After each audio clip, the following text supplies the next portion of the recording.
Simulators have become pretty ubiquitous across the theme park industry, and honestly, they're getting kind of old. When Star Tours opened at Disneyland in 1987, it was obviously wildly popular, premiering with simulator technology to millions of people who had never seen such a thing before. Its innovation then kicked off a period where every single park wanted their own version, from Universal's Back to the Future the Ride to Questor, which was developed for the Busch Gardens parks. Simulators became common everywhere, from regional amusement parks to your local mall, and to traveling versions designed for events and fairs. After the success of Star Tours, Disney applied their specific use of simulator technology to create Body Wars, an attraction that took you on a thrilling ride through the human body for the 1989 Wonders of Life pavilion in Epcot.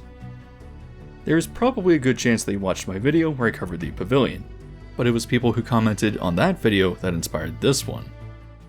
I unknowingly made the incorrect claim there that Star Tours was the first simulator attraction to exist, and a good handful of people pointed out that there are others that actually predate it.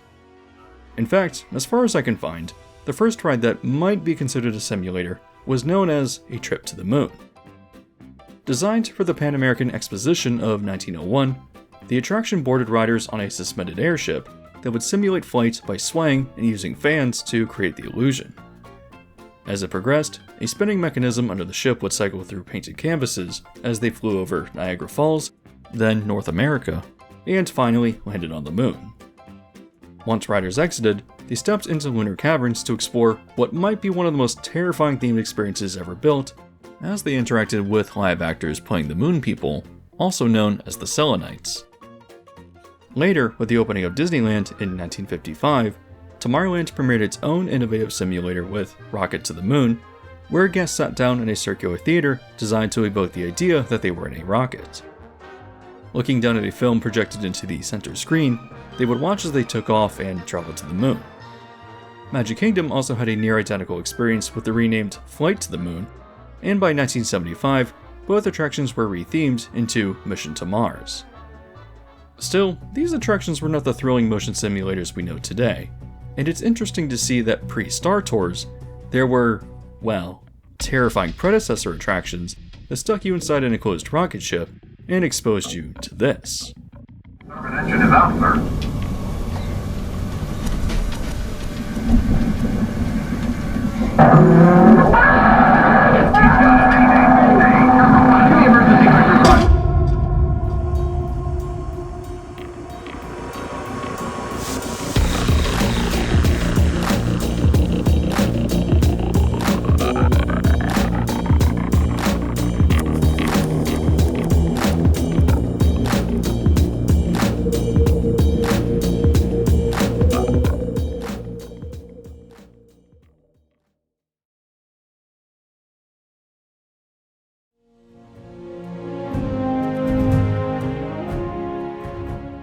Flight simulator technology has been around since at least World War I, with some pretty interesting mechanical designs, but one of the most famous ever developed was the Link Trainer, which was used to train United States pilots for World War II. In 1954, United Airlines purchased 4 simulators manufactured by Curtiss-Wright, which were notable for adding visuals and are considered to be the first contemporary version of this technology. By the mid-1960s, commercial flight simulators were using mechanisms to simulate pitch and yaw, and as the technology advanced to achieve this motion through hydraulic actuators, the first ever simulator ride system debuted in 1977. Produced by Doran Precision Systems as the SR-2, there is very little documentation on the films that played inside or where they were installed, although by the 90s, it was clear that they were highly ubiquitous, often presented in malls, science museums, and even being transported around with traveling fairs. Another simulator that predates Star Tours was Tour of the Universe, which debuted in 1985 and took you on a flight to Jupiter. While little surviving documentation still exists, it premiered in a complex with other space-themed attractions in the CN Tower in Toronto.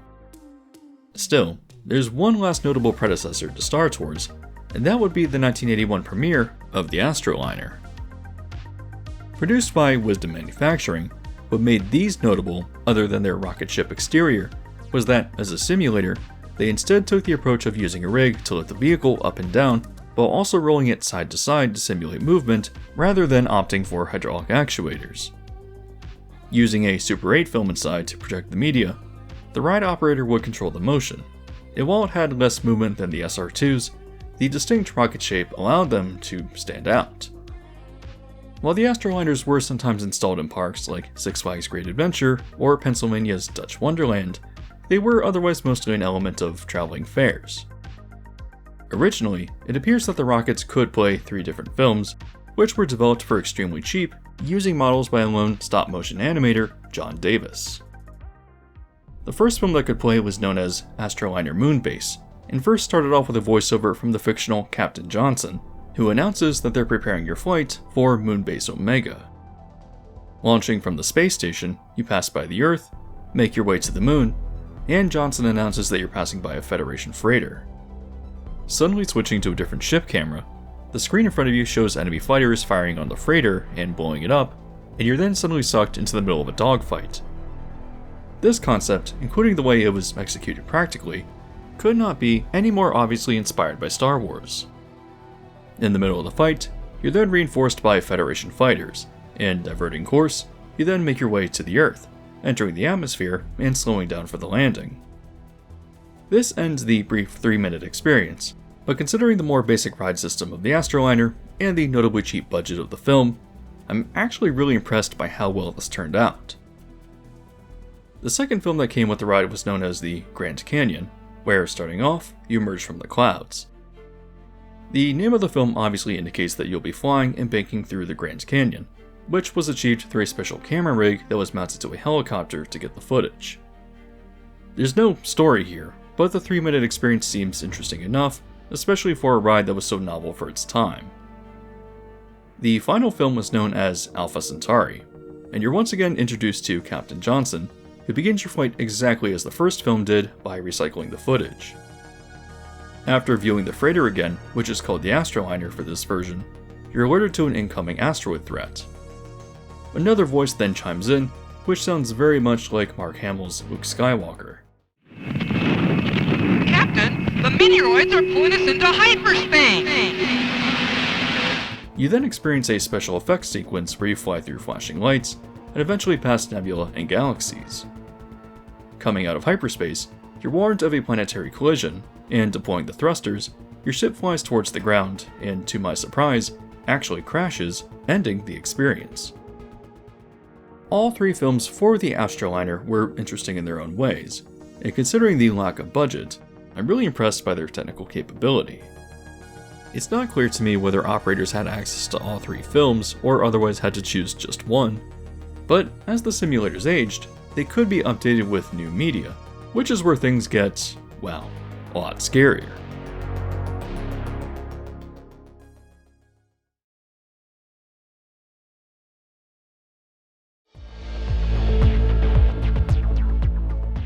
As early as 1982, the Astroliner was packaged with 2 additional films, produced and directed by another stop-motion animator, Stanley Strawn.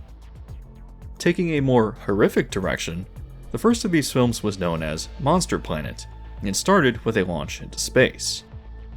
You're told that you need to investigate another planet in quadrant P39, and getting caught in a comet storm, you evade and make your way to the mysterious planet. Entering an atmospheric storm, your ship is rocked by some strange flying creature, and descending further, your ship flies through a canyon, which I suspect is an actual edit of the Grand Canyon film, but with alternate colors for the alien planet. Entering the understory of a dense forest, a foreboding call is heard, and you're suddenly jump-scared by a worm-like creature, which chases you through the scene. Escaping into a cave, a bizarre humanoid creature throws a boulder at you that damages the ship, and you then quickly encounter a different, fire-breathing beast. The screen goes black as you transition to you leaving the cave, and you emerge out and see an alien city. Making your way over and traveling through the abandoned structure, you're again jump-scared by the worm creature. Escaping the planet and traveling back to Earth, you descend through the atmosphere as one of the pilots notes you have a damaged engine. Making a rough landing, you land in a park, and it's revealed that one of the creatures hitched a ride, causing everyone to panic and attacking your ship through another startling moment that ends the film. Like the original 3 films, Monster Planet lasts roughly 3 minutes, and has a distinct charm through its stop-motion animation, but its alternative film is thematically very different, and is titled The Bermuda Triangle. I believe that I may have found a Spanish version of it that came from an Astroliner in Tijuana, but it starts exactly as Alpha Centauri did by recycling older footage, with the captain stating that Alpha Centauri is your destination. After passing the moon and through what I assume is hyperspace, you first encounter a planet that is blown up by an off-screen laser, then transitioning to the Alpha Centauri film asteroid effect as if the planet has been blown to pieces. Footage from the dogfight in Astroliner Moonbase is then shown as you're caught up in a battle, and after an extended cut of this, you escape into hyperspace and make your way to another planet. Descending and crashing down into the ocean, your craft moves around as you hear an ominous roar that travels through the water. Transitioning to the next scene, you encounter a sunken ship and proceed to explore the wreck site. Out of nowhere, you encounter an underwater sub being chased by a gargantuan creature, which then turns and attacks you. Evading, you turn around and encounter the creature again as it carries and thrashes around the other sub. It turns and directs its attention to you again, but you escape into an underwater cave system and eventually make your way back to the surface. In a rather uninteresting ending, you launch into hyperspace from the planet and return to the space station. While no English documentation of the Bermuda Triangle film seems to exist, I'm of the belief that the Spanish version I found is not the original. Because it is lengthier at 5 minutes, and its transitions are incredibly awkward, I believe it's probably a splice of multiple original films, including the Bermuda Triangle with a Spanish dub. At the very least, I believe that you can see a large part of what that original film was like, and again, the stop-motion animation has a distinct charm to it that helps sell the startling underwater encounter. While not well documented, Astroliner simulators still exist throughout the world today, and have long abandoned these early films, but while not remembered by many, they were still an interesting part of simulator history. Obviously, attractions like Star Tours, Body Wars, and Back to the Future are remembered fondly, but I thought a shorter video on the attractions that predate them was an interesting subject in itself, and the Astroliner was uniquely notable. If you enjoyed this video and learned something new, you can help me out by just leaving a like, and if you haven't yet subscribed and hit the bell notification yet either, you can also do so now to be alerted to new videos as they release.